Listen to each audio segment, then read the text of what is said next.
Thanks everybody for coming. What has been, I think, a pretty good start, I think, for a conversation on what is basically our 20th anniversary as a program called the Design Research Lab. My name is Theodore Spiropoulos, and I've been teaching in this place for 16 years, and I've had my share of introductions. And if I'm honest with you, I think this one is probably the most meaningful to me, and I probably alluded to it before. I think Patrick and I may share this explicitly. When we say that Shajay is one of our own, it's not because he's a member of our program, but I think in many ways Shajay embraces and embodies a lot of the things that we think are important. And it starts off, I think, first and foremost with the idea of trying to discover something. And maybe because I was his tutor, and maybe I started teaching at the DRL, my first studio in Shajay's year with a colleague, Vasilis Trompakos. We were probably also quite surprised that we had people that signed up when we had famous people like Patrick and others teaching studios, and misfits like Shajay and others who actually applied to study at the AA, not at the DRL, but actually to study history and theory.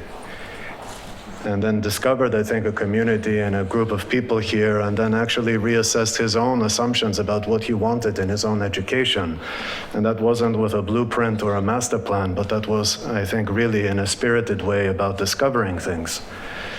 Aside from the fact that he was a talented student, he continued that not just in education, somehow compartmentalized, within an understanding of being in a school, so that's what you do, but thinking about how design research actually pervades almost all aspects of what I can say as being somebody who's seen him evolve, and I second, I would agree, I think Patrick would agree as well, is someone that has actually embodied all of this throughout the process. He was also someone that assisted my studio for about 6 years, and many of those years actually not even compensated. And I say that, let's call it out of love. Not so much out of love in terms of the fact that I think that that's a meaningful thing as an exercise of things, but as a way that he really wanted to help. And I think one of the things is I think people are finally starting to understand what Shajay actually is, which he's a rock star. And I say that because with great humility, he never really talks about very much. He embraces, I think, everything. He helps everyone. And I think that that has actually continued, and he's had his own students, and we got to see him running his own studio, which the last project was really a part of. And you may say I'm biased, and I am very transparent about it, I am. But I think today's lecture on the 10 years of research that he's done, I think will try to convince you otherwise. So we're really tight with time because there's another lecture here. So I'm not going to kind of cry or do any of that stuff that potentially could have happened tonight, if any night. But with that, I would really ask everybody to warmly welcome Shajay for a long overdue first lecture at the Architectural Association. So thank you.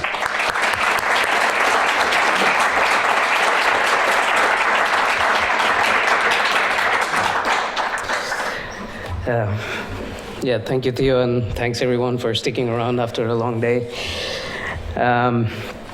Yeah, so the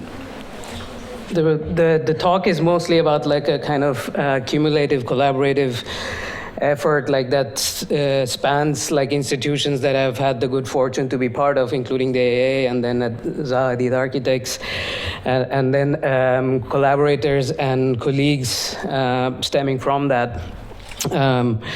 So it's mostly a kind of personal account of like continued research and practice that kind of started from the time I studied at the AA, which somehow I've been associated for across the school, like media studies, etc., for about 12 years now, and then at Zaha Hadid Architects for about a decade, having started the Computation and Design research group, or practice-based research group, with Patrick in 2007, and then also like stemming from that, like extended collaborations in other applied science kind of institutions, like particularly the Block Research Group that Philippe presented here yesterday. The AA to me is a particularly important aspect of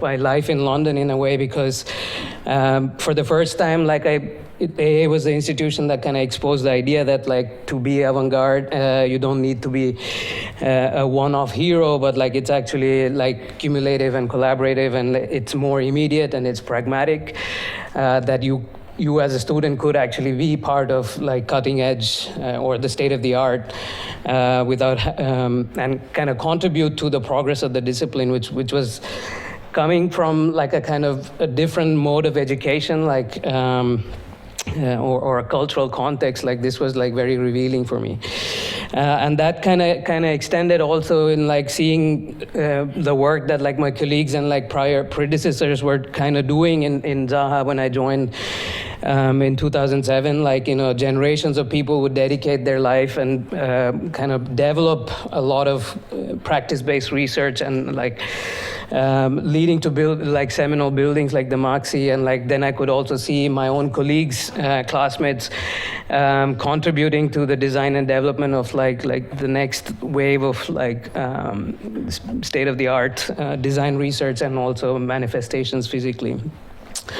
And similarly with like the ETH, and like it's what like that institution kind of gave me was a kind of more extended applied science logic that like somehow connected like Blender monkeys with like historic chapel. So these three institutions to me like kind of mark I mean, not equally, obviously, but because of the time spent, but like they kind of mark three different poles and influences through and leading to a lot of colleagues from each of these places. So, and it's also a personal account because, as Theo mentioned, like I didn't even want to be an architect. Like when I joined architecture, and then when I joined AA, I didn't want to study at the DRL. I applied for histories and theory, and looking at the website of the DRL, I thought like this is like it would have been a stupid idea to do histories and theories when like you can literally be part of making of history. So. And I was Theo's first student, first wave of students, and Patrick obviously provides the kind of personal gateway into like understanding like the body of work that Zaha Hadid Architects have prolifically produced. And likewise, it's a kind of personal affiliation, so these are not kind of institutions on their own. For me, they mean a whole lot more personally as well. So. And kind of in terms of discourse, like the idea of techne comes somewhat from like my initial association or my influence from Theo has been that kind of attitude of a material basis and a technological basis for understanding at least aspects of architecture. And likewise with Patrick, like particularly off late in particular, like the kind of analytical, rational ways to think about things that we might do intuitively, or seminal artists like architects like Zaha would have done intuitively. So this kind of idea that like, you know, philosophy is not something like that is unattainable, like kind of comes that like somehow Patrick was able to like open a window for me to see that like, you know, people like Daniel Dennett, philosophers like Dennett are as easily accessible as like someone like Claude Shannon. Like to me, that's more familiar territory, like information theory and like or more mathematical basis. But so increasingly, I also have a kind of interest in philosophy. And like at the ETH, like people like Olga Sorkin, like who kind of like make a lot of complicated mathematics like fun to learn and like see direct practical applicability and bridging the disciplines of computer graphics, computer science with architecture and digital design and fabrication. So lastly, I might constantly say we, and by we, I would generally mean all the people who are in these institutions, including Alicia, who's like the partner of the studio that we run together, lots of students of the DRL, both current and past, colleagues and collaborators of Zaha Code and Zaha Hadid Architects, and colleagues and collaborators of Block Research Group and ETH. So briefly, I will situate like the terms of the title of my presentation or lecture. Let's say, what do I mean by disruptive, particularly in the concept of how architecture, or in the context of how architecture is produced and consumed, perhaps, and what I mean by cumulative and collaborative, and I will do that briefly, and then the rest of the presentation is mostly about a 10-year progression of ideas, starting from my time here at the DRL and like extended through all the work of colleagues and peers and others. So it will mostly focus on the physical production aspects, but like increasingly we're also interested in applying similar logics to understanding the consumption social aspects of architecture. So that's what, and Patrick recently termed this this body of work, like several people have contributed to, like not only in this institution but across the world, as Tectonism, and I will talk a little bit about that. And lastly, and how we want to like motivate the next phase of this through applying it in architectural contexts such as housing or work scenarios, etc. So that's the general structure of the lecture, and just to briefly situate the terms of the title. What I mean by disruptive is that it's not only revolutionary, but also has the potential to like become mainstream. Like, so in many ways, like kind of starting with like the idea of avant-garde, but like after a period of time, like kind of subjecting it or asking it the questions to be at least attempting to be mainstream. So for example, a classic example of disruptive innovation is indeed like the Ford Model A versus Ford Model T. In 1903, it like the horse-drawn looking car was revolutionary because it was the first industrially produced car, and sold about 2,000, and Model T in a way kind of 5 years later came about and sold 15 million of them. So again, not to say one is better than the other, but like that lineage, that like a lot of revolutionary progress needs to be followed by kind of sustained attempts to at least try and push it to mainstream, or ask it like more broader questions. And this would also include like not only looking at the production aspects of the car, but like they're also looking at like repair and like or the social aspects of like how it might be consumed, like not only advertising, but also like how do you make it acceptable for in various social contexts. So it's not seen as only a luxury item or like an eccentric item, but also like part of a kind of mainstream everyday life. That was large part of the success of Model T is attributed to this aspect as well. Like not only the legendary streamlining of the production process, but also looking at the social aspects of how it is consumed.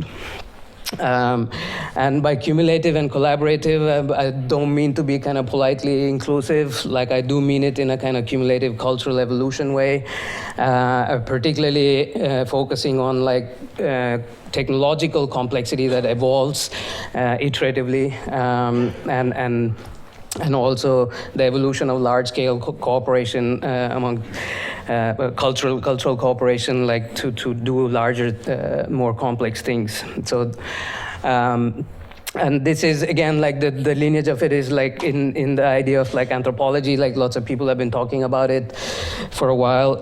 How do you apply a kind of biological evolutionary model to cultural evolution?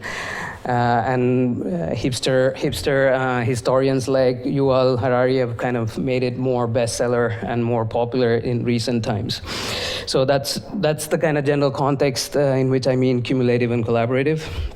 So quickly moving on to like the kind of how those ideas kind of translate to the kind of work that like I've had the privilege to be part of. So in those 11 years, I've seen classmates and close colleagues kind of literally take over the world. Like this is Melike, worked in Zaha for like 6-7 years, and like she's now like having a kind of burgeoning practice in Turkey. Likewise, another classmate like has like doing very interesting, innovative things in China, and like other classmates doing similar things, taking over India, and others kind of like looking at like other disciplines as well, like contributing to professions like fashion. And some of them are not classmates. I see Yele here, like kind of like providing kind of entrepreneurship, like in technological sense, like and the use of robots early on in an architectural sense, or architectural production, and like my own teammate, like looking at like 3D printing of titanium, and like other people looking at 3D printing of glass, etc. And lastly, some of our colleagues or ex-colleagues by now, kind of also venturing out into the startup world. In the meantime, I've also kind of dedicated some amount of effort and time to look at like literature and like build up scholarship in other disciplines, such as like the usual suspects like product design, and but also and how it translates to like the architecture that these product designers produce, like, but also look back in history and connect back to some of the historic geometric methods, perhaps in the 18th and 19th century. But interestingly, in this process, it also reveals a certain amount of like gossip, let's say, that the geometer originally was, this was perhaps the earliest feud between geometers and like technicians. Kurabel made such a violent attack on the preference for theory or that like he Gérard Desargues decided to turn to a career in architecture, so which is a kind of interesting sordid tale early on. But like it also reveals a certain amount of like kind of ecosystem of like design to production, and like the kind of knowledge infrastructure that existed and craft infrastructure that existed around people like Gaudi and 19th century, 18th century and 19th century France and stone architecture of that time. So kind of a machine epistemology to architectural production. Also looked at like some of the kind of ongoing prolific production aspects that happened in the short interim period in Bauhaus. And lastly, also like looking at the methodological and careers of like Ray and Charles Eames, like how they not only invested in like buying patents from the US Army, but also like early adopters of software technologies. So in that sense, like the research has been like a kind of specific strand of cumulative collaborative design research in digital design and fabrication, which Patrick last year kind of termed it as Tectonism, and like briefly to highlight that it's motivated by trying to stylistically heighten kind of engineering and fabrication related processes, as the last project of the students was trying to do, or did a much better job of illustrating that than I could. So in simplistic terms, like it is about making visible in shape and in geometry the structural and fabrication and other process parameters, let's say. To me, it's been like a kind of continuing, it's hard for me to draw a separation between the work and research that students do here in the DRL and things that we do at the office, and also like with our extended collaborators in the applied science kind of fields. So the main aspects are about architectural geometry, but I will try and like speak about like cumulative and collaborative aspects of that, how over time like our expertise really builds up again in the technological complexity sense and in the dense network of collaborations. So we have developed several research strands in the last 11 years, and I'm gonna only speak about 3 of them, which are like shells and like origami and like things related to curve folding and developable surfaces and 3D printing. In general, so that's what I'm going to try and talk about, like these 3 topics: structure-aware geometry in the sense of shells, fabrication-aware geometry in the sense of curved origami, and also again fabrication-aware geometry in the sense of 3D printing. Again, I'll end with like a kind of brief description of what we think internally as a kind of interim result, which is an interior project at the architectural scale, which is a gallery for mathematics in the Science Museum in London. And like also like kind of end off with like trying to motivate like the next phase of this research with like applied context like housing and work, etc. So starting with shell structures, again, Theo mentioned like I was assisting him for several years, and this was what was happening at that time, like kind of fabric casting of plaster, etc. And like so we also kind of took that up and tried to scale it up, like with using fabric as formwork in a slightly different sense for concrete. And this was like in 2010 we did with like 4 or 5 collaborators, and over a 2-week period in India, hardly any drawings were made. That was a really interesting aspect, that even for the rebar there was no drawings made. Like it was just like based on like taking the steepest path down. Once the fabric was in place, a lot of things kind of progressed quickly. We tried similar things in Mexico. We also tried to recuperate some of the knowledge, like more technical knowledge, from looking at like just across the square buildings, like the British Museum and also King's Cross train station. Technically, like what this has also meant that like we have encountered like really complex engineering papers from 1965, and like kind of like running to people like Chris William to try and explain some of that complex things. So that's the kind of research practice, like at least in terms of shell structures. And again, like that has continued with our collaboration with the Block Research Group, who kind of try and explain things of how structural behavior in geometric terms and also in physical model terms. So trying to correlate these 2 aspects. So we have done a fair number of joint studies, like this was again last year, trying to look at like how do you build an intuition of a form and structure or geometry and structure, like through and also correlating that with like these kind of physical models. Which eventually it did stand up, but I don't have a video of that. So there was no glue. And then also like these kind of models with like the tension tie, etc. Like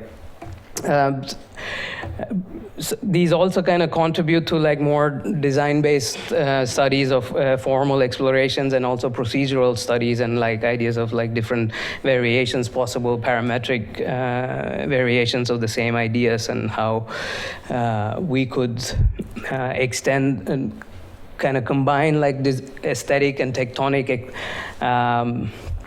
ambitions with like form and structure and like fabrication ambitions.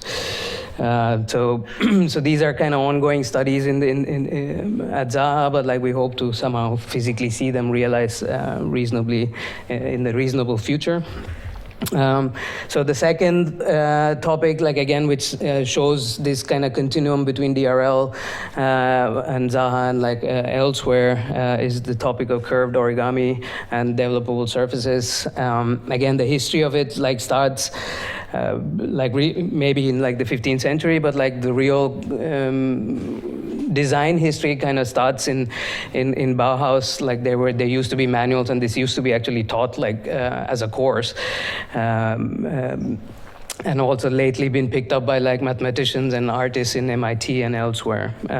So what's really interesting about this topic is that, it equally captivates like mathematicians like David Huffman and also artists like Ron Resch. And then increasingly also captivating a lot of computational researchers, like trying to recreate this digitally. At the DRL, we like as you've seen, like the prolific amount of physical models, like is a way of exploring shape and understanding it in a way like a material computation, let's say. And so we did this like workshop, like a 5-week workshop for two years, and a lot of folding techniques and like folds and their structural relationships were beginning to be intuitively understood, and like lots of surprising things like this entire thing comes from one sheet of plastic, and the fact that if you can make one, it also reasonably scales up. And the folds also add strength, for example. Like, so all of these are kind of beginning to be understood like in parallel, like through material and intuitive computation, like whilst like other aspects are pursued by other researchers in other places. So this aspect of design research and looking at shape and understanding it geometrically in terms of curvature and intuitively is like a very important aspect for us. And also like it's so simple that you just score some paper and like you bend it and you get curvature for free, and like you also get design variation for free. So if you can make one, like you pretty much quickly can make quite a few variations. And so we at Code then like kind of tried to scale this up like a few years ago, like again with students, like over a 4 or 5 hour period. Just with the laser cutter, we were able to assemble both these eggs, let's say. And it kind of motivated me to try and look at like more digital aspects of this, like where I did my MPhil at the University of Bath on the topic of how you can recreate some of this intuitive folding like digitally. Considering how simple it is, like physically, it's like turned out not so simple like digitally, or to capture that intuitively, let's say. But along the way, like we've kind of managed to have a digital workflow to augment our digital physical discovery process, and that's been aided also by like these kind of brave sponsorship efforts like by Zaha at that time and Patrick, like, this was completely untested, like, and they were willing to put in, their own word and like finances behind this. And so we kind of discovered like a lot of things, like computational processes that we had to assemble, these kind of tool chains to deliver the result on the right. So it was a kind of hackathon experience, let's say, over 3 months, 15-hour days. So it's about 1.5 millimeters thick, aluminum, 6,500 bolts, and about 5.5 meters tall, and in perimeter is about 25 meters perimeter, not radius. And the folds really give it like the kind of structural strength, and which also like kind of has this other property that like all curve folded things are also developable. So once we understood that, like it kind of bleeds into like other related fields of curve cutting and like kind of developable folding, let's say. Again, this was in DRL a few years ago, and then like a couple of years ago we found an actual fabricator willing to, who's been doing this for a while, for Shigeru Ban and others in Germany. Germany, and then we developed again like a tool chain, assembled a tool chain to deliver these kind of pavilion projects in a short amount of time, like design to finishing, like in 3 months. And like we were also then able to do version 2 even quicker because of this kind of accumulated tool complexity and a large network of collaborators. So like the knowledge is existing in multiple places. So nonetheless, you can really see that like things are speeding up. Like this one was produced even quicker than the first one, and much neater details, etc. And another one in the similar vein is like this project that we're currently this interior kind of pavilion-ish like bar delineator we're doing in China. Like what's really stunning about this is that like all of that knowledge was easily transferred to like fabricators with hardly any real communication. Like, and, you know, we didn't have to be on site, etc. Like, so that was that to me it represents like a kind of benefits of a cumulative and collaborative way of like progressing research. And the last topic where this is kind of like I will talk about where it's being manifested increasingly is 3D printing and large-scale 3D printing. For example, Philippe is here and X3 and etc. So you can imagine like this was the state of our robotic knowledge, ours meaning, as I said, like DRL, Zaha, etc. 5 years ago. And over time, like we have kind of gotten to a state where we can not only make our own software to control large robots, like we figure out like how to make those extruders, etc. Like and to a state that students at the DRL, like similar to the curve folding workshop, like in clay printing workshop over a 4-week period, they were not only able to make the entire extruder themselves, 3 sets of them, but also begin to look at the more expressive aspects of the technology, like these kind of pause points that you can put and so on and so forth. So. And material mixing, etc. So that again, like to me, kind of represents the real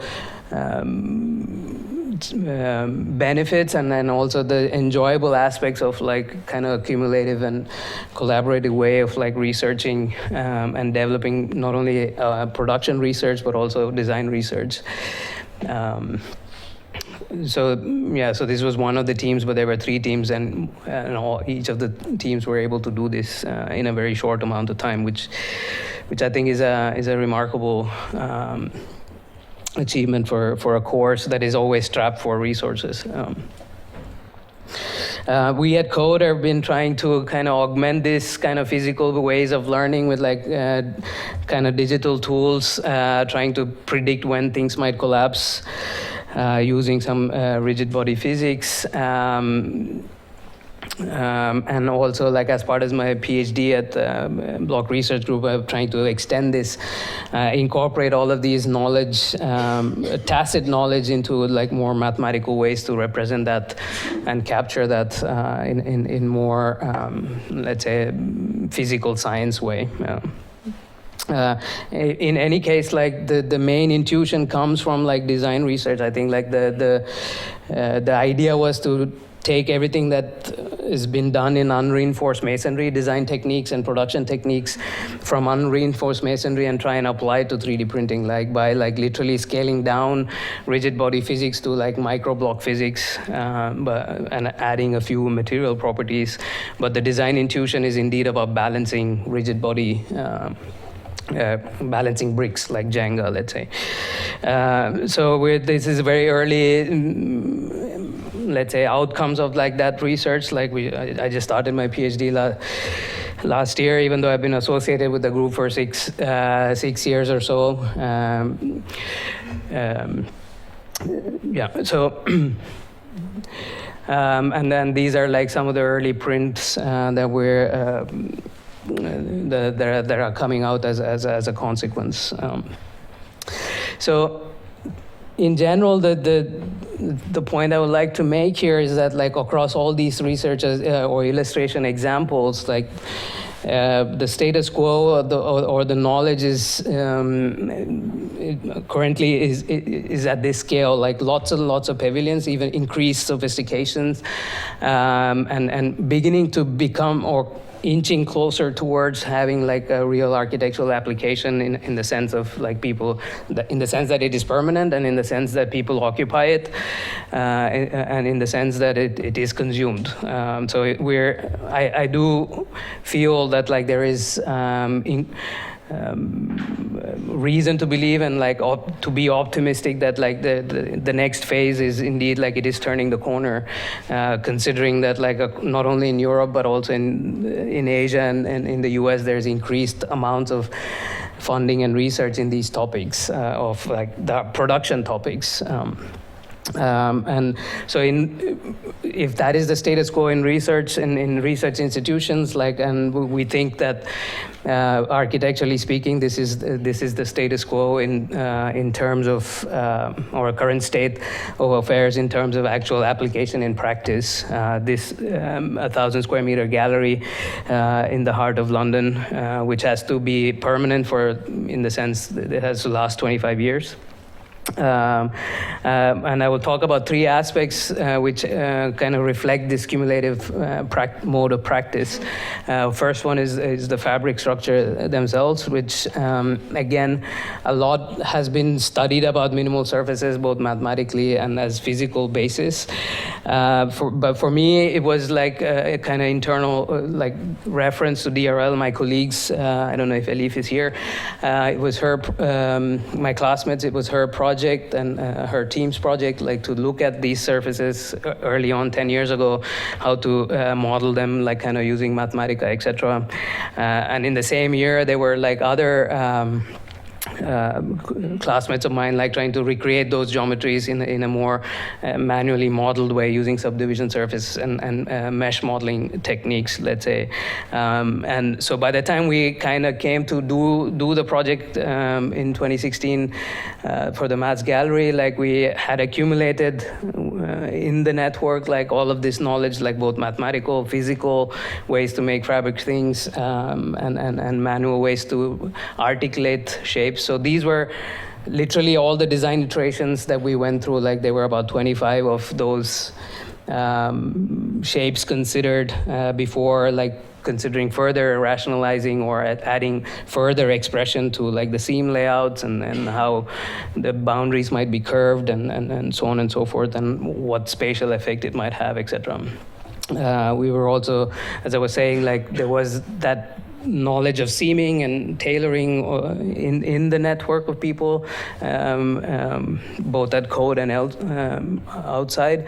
So in the sense that like it never felt like it felt challenging, but like never like a kind of unattainable thing, right? Like, and it was not ominous, let's say, like, so it felt natural to be able to do that, including small scale prototypes and larger prototypes that we were able to contribute working directly with the fabricator. One interesting anecdote here, like, so all of this tacit knowledge and like explicit knowledge built up allowed us to have conversations with professional tailors, let's say, or seamsters.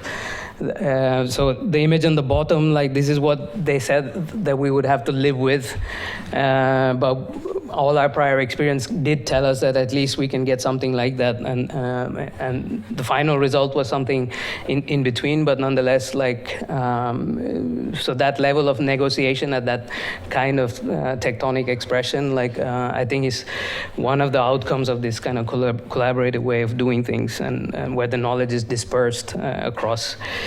It also allowed us to kind of really tackle millimeter precision, like that was needed in a very constrained, small, let's say, site, like, and head height clearance, and like hundreds of objects have to be negotiated, like including important historic objects,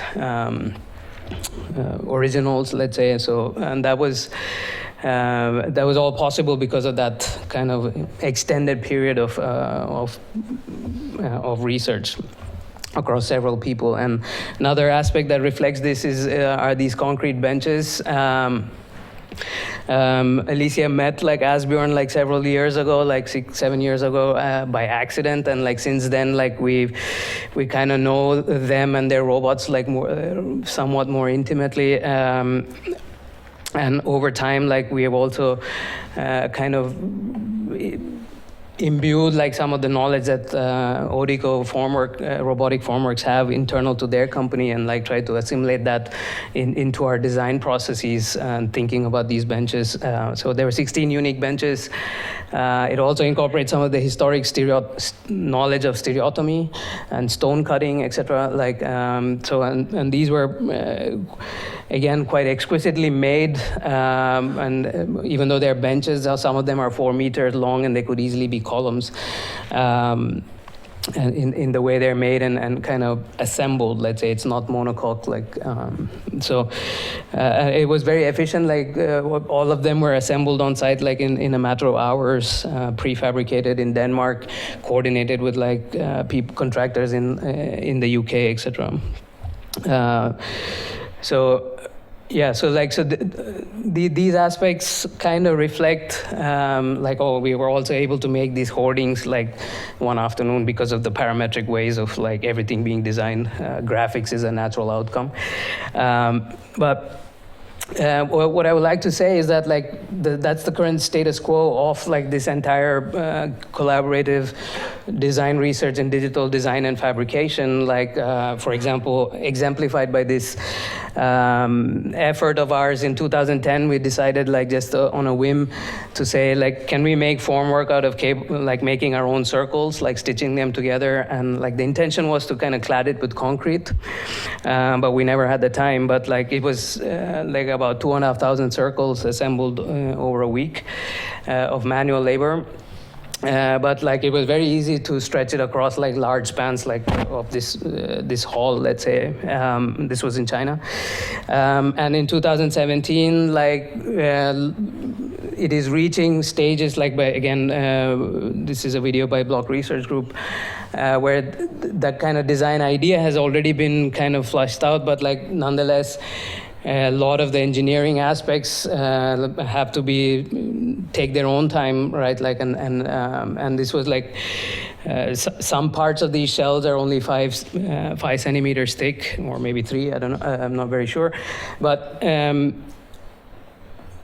this is to me very encouraging to see that in a matter of 6-7 years, like random ideas of us as students and like early professionals, like has kind of within the discipline is seeing maturity, like that it's on the cusp of becoming deployable in actual projects. So they're gonna remake this prototype. So I believe, like, therefore, this rapid maturation of research in architectural production allows us as a discipline and profession to like try and subject parametric design and digital design and fabrication to additional let's say challenges, like of trying to become more mainstream, or and therefore, and also try and focus a little bit more on the consumption aspects of how architecture might be perceived, how it might be used, how it might be consumed. Again, this is not something like new, EAMS themselves had like similar ideas, like, or came to similar conclusions several decades ago, like the idea of case study houses. Like, as you can see, it's not only understanding a vocabulary of material and techniques, but like a larger ecosystem of economics and logistics, etc. So that's, and more closer to home, as the last project kind of tried to indicate, like this is, and Manuela suggested 15 years ago already, this was suggested in the DRL, the idea of mass customization and combining it with like new modes of production, and the idea of community building, etc. And like, so I genuinely believe, and I'm excited by the possibility that like a promise that was made 15 years ago is on the cusp of being realized, or could be realized in the near future. So as you saw this video already, like I'm gonna quickly skip through this idea of like ordering your own house, a kind of Tinder for your house. So you can not only build your community but also order it and have it delivered. It's a kind of exciting idea. And so at Code, again, like we're trying to kind of do our own bits and contributions to this idea of housing, building like the necessary tools. Which is quite different from which involves a lot of data and data science and GIS and which is something quite different for us in comparison to what we have been doing for the last decade or so, and therefore also quite exciting to look at these new technologies. Or new aspects for us at least, and then try and combine it with the idea of like a kind of customizable chassis slash. So again, these are early studies, like just almost illustrative, trying to combine it with like some of our curve folding research or metal folding aspects from a kind of. So these videos were made as part of the studies for Walkable London, and like I believe they're still on show just a few blocks away at the NLA. So if you're passing by, please do take a look. Yeah, so and tomorrow you will probably see like similar efforts in the DRL, again trying to combine digital means of production and fabrication and manufacture with like a kind of the social aspect or of how to build communities. What do people actually want? What kind of spaces can there be? So this particular team is kind of trying to look at subscription, like looking at housing as a service as opposed to something that ownership based, and trying to combine that with these ideas of developable compressive skeletons and woven membranes, etc. And likewise, and also look at the tectonic opportunities, the expressive aspects of combining these two things. That's a real motivation for all the projects that you will see from our studio. And looking at also like how to delineate space and express some of these qualities of like the specific preferences. Can it be manifested physically and visually in the spaces? Like another team is trying to combine like again the emerging technology of 3D printing and in concrete, and combining it with like some of our interest in compressive geometry or funicular geometry, and address the topic of live work communities. So with that, like I would leave with like the two another aspect that I didn't quite mention and didn't really talk about that much, but perhaps Patrick will in greater detail tomorrow, is this idea of parametric semiology and like how do people occupy spaces, how do they navigate them, what kind of interactions happen where, and how we can leverage some of the data technologies to augment that kind of theoretical practice by predicting user density, etc. So these aspects like are in the early stages. Like Patrick just started his research in Vienna in last year. So we believe that somehow this will also gestate over time and like kind of have increasing things to contribute to the degrees of freedom that we're discovering on the production side, that we can begin to use it to address some of these kind of complex aspects of consumption, like to. So in that sense, like I do believe that like this strand of cumulative collaborative research can indeed become mainstream, similar to the Model T, and obviously it comes with all the necessary caveats of like trying to dedicate like enough resources to try and understand and operationalize not only the production side, but also the consumption aspects of architecture. So with that, I will leave you with this video, if it plays. Yeah, it does. Thank you very much. Yeah.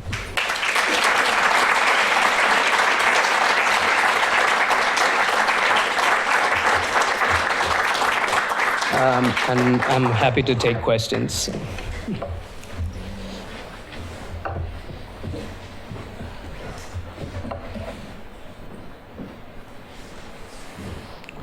If not, I'm also happy to grab a beer.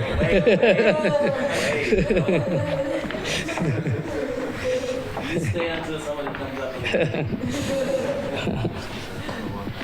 All comment.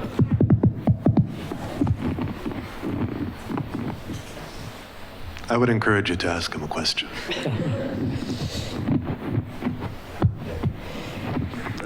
Could we use the microphone? Thank you very much. Absolutely fascinating approach and sort of where the technology is taking architectural discourse. In terms of its application, at the moment we see this at very sort of, how can you put it, very high-end status of architecture. What do you think its value and relevance to the everyday production of architecture? I know that, there's sort of two aspects of our built environment. One is at the very, very costly end, where the experimentation allows for this kind of fabrication to take place. But some of the images that you demonstrated could equally be seen in kind of more nomadic architecture, and which is a fairly basic form of form making, and the spatial construct is driven by the limitations of those technologies, of those environmental conditions. How do you think this methodology that you're sort of proposing will have impact on our everyday architecture? Yeah, I think there are like two aspects to that. One is indeed like if you consider like the automobile industry and other like the idea of that there is a F1 racing precisely to motivate things in the passenger cars, right? Like, so things that happen in F1 racing, like which used to be like bleeding edge technology 20 years ago, is like now in every Fiat, let's say, like, and that's also true in like many other other disciplines and other professions like that, where production technology is initially motivated by like kind of avant-garde, let's say, intentions and like artists and someone pushing the boundaries. But like over time, it does like kind of by asking the right questions, it does bleed into like the mainstream. And the other aspect that which I think is relevant to like what we're kind of researching and practicing is that it is also, the knowledge is also historic. So which means there can be many ways of manifesting it physically, or many degrees of sophistication, let's say. It can be, as someone pointed out today, like that there, in these curve-folded things, it has a kind of craft aspect. It's hard to know whether it is like really ancient techniques or it's like, bleeding edge techniques. So it's amenable to both several of these topics, let's say, and that's one of the interests for us in researching these kind of topics, is like curve folding or origami or even fabric structures, and also 3D printing in a way. Like we're trying to leverage historic knowledge in a way so that like there'll always be some immediate means of physically manifesting it, like, and you can dedicate like as much sophistication as you desire. So there's a broader spectrum of applicability from mainstream all the way to like bleeding edge and like avant-garde applications, which I think which is also an added benefit of these kind of topics. Yeah.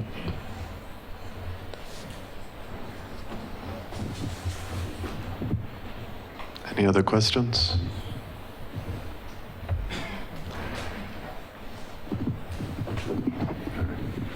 You're running around, sorry guys.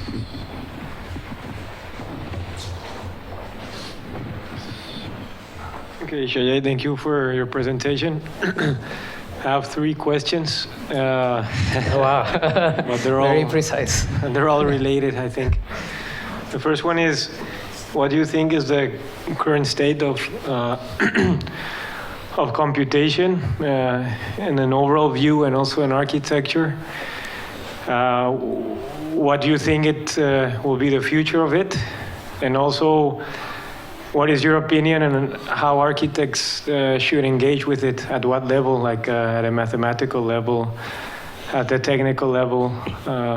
Those are it, basically. Yeah, I mean, I can give you a personal answer. Like, as architects, like originally, I was more motivated by a very, very technical desire. Let's say, like, wanted to be able to do everything myself. Like, and increasingly, I don't have that opinion because like as I said, like in places like Stuttgart, like people are dedicating like a lot of resource for specific questions of the technical kind and the technological kind, and it's similar for computational aspects as well. Like, so not to say we shouldn't study more about the math or more about the technology. Like, I think what we expect out of it should be now different. Like, like similar to the way we can't say don't make any physical models anymore. There is value to make physical models, but like to incorporate some of the tacit discovery modes, but like to also acknowledge that like a lot of the technical difficulties and are being already addressed by other more specialized researchers. So to try and build a more general understanding of the fundamental principles and try to accumulate all of that in both intuitive ways and in geometric ways, I think is the more collaborative form of studying computation and like or even other like robotics, for example. Like it's a 100-year industry, like, so there's no way like we can be at the bleeding edge, but we can have like very in-depth idea of how it functions, what are the critical parameters that we can especially when we are putting together tool chains, right? Like to address conceptual aspects and also geometric aspects, and then like fabrication aspects and structural aspects, and increasingly also navigation aspects, etc. Like, so we need like a more overall awareness and like also have a dense collaborative network, really like a network of suppliers, a network of consultants, and that would be,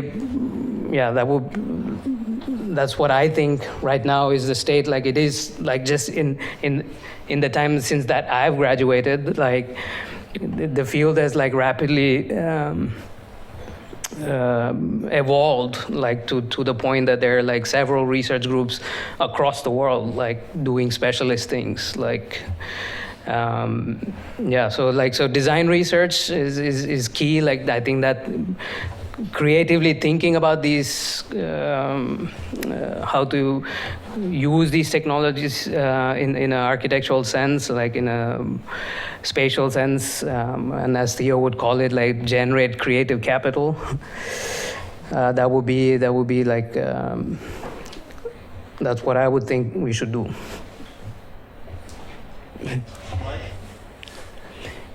I'm answering this question too. It's like Okay. Technically, it's not a question.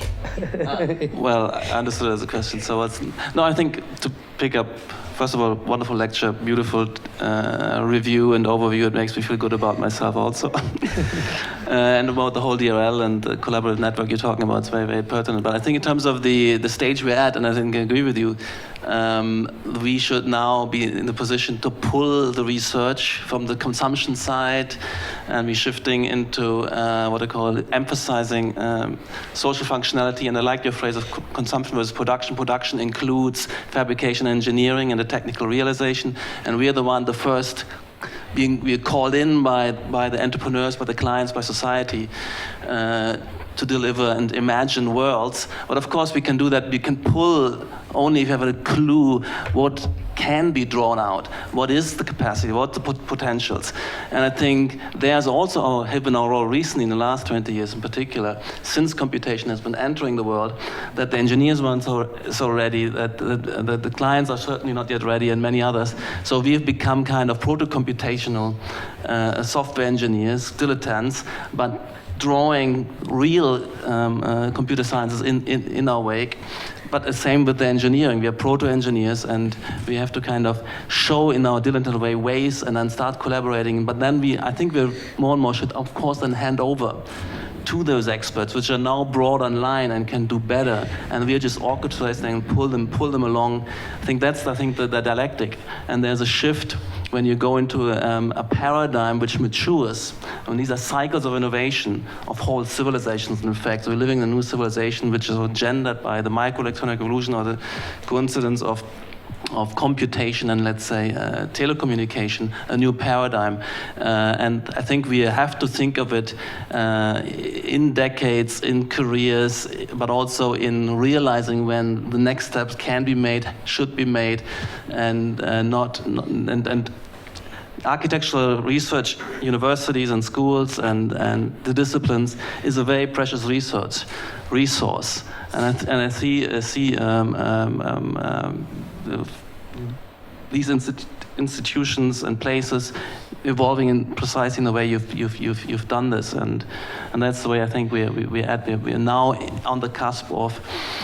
Well, we should have been for a while, and I think we will be bringing a lot of these things into the mainstream. And that's why an organization like Zaha Hadid Architects is also very important, that we have the luxury to help pulling this through, but also having a manifold of opportunities to bring this out, not in every project yet, but increasingly in every project. And I think that answers also the previous question in terms of the mainstream conditions. This, in the end, is promising to be much more economical than anything which goes on now. Because in terms of the material footprint, in terms of the ecological footprint, but also in terms of the benefit side and space utilization, there's an enormous economy there. And in the end, all life forms and morphologies are, in a broader sense, economically driven. This is the most economical and at the same time most beautiful way.